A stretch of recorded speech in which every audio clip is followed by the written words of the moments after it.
कि तुमने सेना में होगी, इस प्रकार का एक इंस्पेक्टर इस प्रकार की भाषा का प्रयोग करता है। इसके लिए सारे पूर्व सैनिक आज राजस्थान से, हरियाणा से, दिल्ली से मेरे ऊपर सारे जो है। जय हिंद, जय भारत। सैनिक न्यूज़ में आपका स्वागत है। मामला है पौड़ी गढ़वाल का, रिकड़ी खाल डाबरीवली का।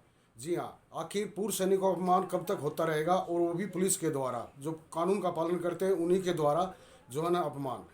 सबसे पहले आप देखिए कि ये जो वीडियो आपने देखा, ये है पूर्व सैनिक कल्याण संगठन के अध्यक्ष राजेंद्र सिंह राणा जी का, और काफ़ी आक्रोश है संगठन में भी, और देश के पूर्व सैनिक जो और संगठन है उनमें भी।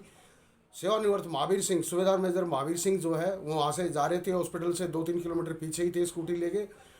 एक महिला को बुखार था, काफ़ी बीमार थी, उन्होंने लिफ्ट मांगी, उन्होंने इंसानियत के नाते उनको लिफ्ट दे दी, और एक महिला और साथ में थी उनके, उनको भी बैठा लिया ताकि उनको सपोर्ट करके हॉस्पिटल तक पहुँचाया जा सके। रास्ते में चेक पोस्ट पड़ता है, वहाँ पर पुलिस एसआई द्वारा उनको रोक लिया जाता है कि आपका चालान कटेगा। उन्होंने कहा सर ये बीमार थी, चलने में लाचार थी, मैं इनको यहाँ तक ले आया, कोई बात नहीं, अब इनको ऑटो वगैरह किसी दूसरी गाड़ी में भेज देते हैं और मैं यहाँ से चला जाता हूँ। लेकिन वो नहीं माने, बोले आपका चालान होगा। चालान तक तो बात सही थी, लेकिन उसके बाद उन्होंने 1 घंटा वहाँ तक खड़ा रखा और उनके साथ अभद्र व्यवहार किया, उन्हें गालियाँ दी। इस मामले को वहीं भी सुलझा सकते थे, लेकिन पब्लिक डीलिंग ढंग से नहीं की एसआई साहब ने, और उनको गाली गलौज दी। गाली गलौज उनको भी इंडिविजुअल भी दी और भारतीय सेना को भी गाली दी। आप वो अभी महावीर सिंह जी का वीडियो है, मैं डालूंगा साथ में, आप सुन सकते हैं और कमेंट करके अपनी राय देना। क्या इंसानियत के नाते चालान तक ठीक था, कोई दिक्कत नहीं थी, फौजी आदमी बिल्कुल कदम नहीं बढ़ाता आगे, अगर गलती करी है तो चालान भी भुगतता। लेकिन जब उनको गालियां दी गई, जब उन्होंने स्टेप लिया, और मामला अब इतना तूल पकड़ सकता है कि उनके सस्पेंशन ऑर्डर की मांग कर दी है। अब आगे का वीडियो देखें। जय हिंद, जय भारत। अपने घर से रिखनीकाल पोस्ट ऑफिस के लिए निकला था।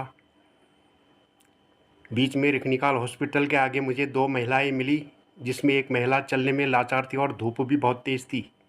उन्होंने मुझसे लिफ्ट मांगी कि हमें रिखनीकाल छोड़ दीजिए प्लीज़।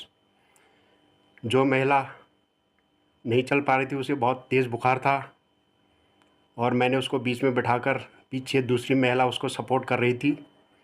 आगे 1 किलोमीटर जाने के बाद रिखनीखाल थाने का इंस्पेक्टर असवाल ने मेरी गाड़ी रोकी, बोला तुमने 3 सवारी बिठाई है, आपका चालान कटेगा।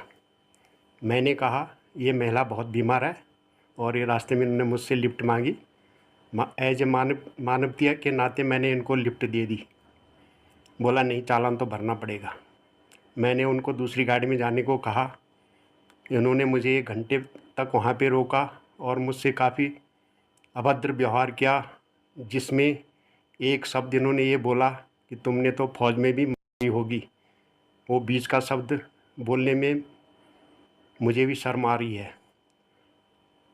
कि तुमने सेना में होगी, इस प्रकार का एक इंस्पेक्टर इस प्रकार की भाषा का प्रयोग करता है। इसके लिए सारे पूर्व सैनिक आज राजस्थान से, हरियाणा से, दिल्ली से मेरे ऊपर सारे जो है दबाव आ रहा है, और सब ये आंदोलन के लिए तैयार है। अगर उक्त इंस्पेक्टर पर कार्रवाई नहीं की जाती है, उसको जो है सस्पेंड नहीं किया जाता है, तो हम पूर्व सैनिक तब तक यहाँ पर धरने पर बैठे रहेंगे जब तक कि उस पर कार्रवाई न हो। और आज हम माननीय जिलाधिकारी पौड़ी गढ़वाल की तरफ से माननीय हमारे जो हमारे महामहिम राज्यपाल जी हैं, उनको भी हम चिट्ठी दे रहे हैं। जो हमारे वरिष्ठ पुलिस अधीक्षक पौड़ी गढ़वाल हैं, उनको भी हम चिट्ठी देंगे। और जहाँ भी हमको ये कार्रवाई करना पड़े बाद में, अगर इसे संज्ञान में नहीं लिया जाए तो इसका एक आंदोलन होगा। और मैं उम्मीद है कि मेरे पौड़ी के पूर्व सैनिक जितने भी हैं, देश के पूर्व सैनिक इस काम में अपना जो है साथ देंगे।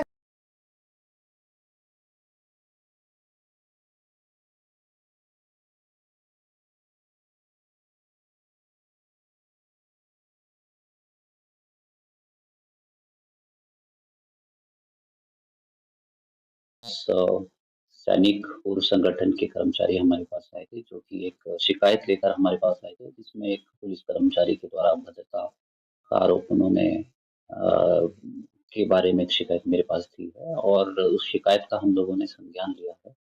और संज्ञान लेने के उपरांत उसमें हम लोगों ने जांच बैठाई है, जो कि जांच हमारे सीओ सदर के द्वारा की जाएगी।